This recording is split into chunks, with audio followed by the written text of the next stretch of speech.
یہ نہ سمجھنا ہم مسلمانوں میں پیدا ہو گئے ہیں، ہمارا نام غلام علی ہے، محمد حسین ہے، علی محمد ہے، تو ہم تو بخشے بخشائے ہیں، اللہ کی جنت تو ہمارے لیے بنائی گئی ہے، اور گناہ کتنا بھی کر لیں گے حضور کی شفاعت ہو جائے گی، بیڑا پار ہو جائے گا۔ بڑے غلط خیالات ہیں، تلک امانیہم، یہ ان کے من گھڑت خیالات ہیں، ان کی آرزویں ہیں، وشفل تھنکنگ ہے۔ قل ہاتوا برہانکم ان کنتم صادقین۔ یہودیوں کو بھی یہ گمان ہو گیا تھا، نحن ابناء اللہ واحباؤہ، ہم تو اللہ کے بیٹوں کی طرح بڑے چہیتے ہیں۔ قرآن نے کیا جواب دیا؟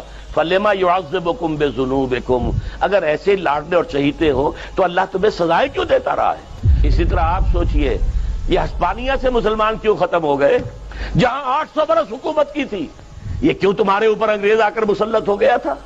ایسے ہی لاڈلے ہو، ہندوستان تو تمہارا تھا، تمہاری حکومت تھی، اللہ کا عذاب ہے تم پر اس وقت، اس لیے کہ تم دین پر عمل نہیں کر رہے۔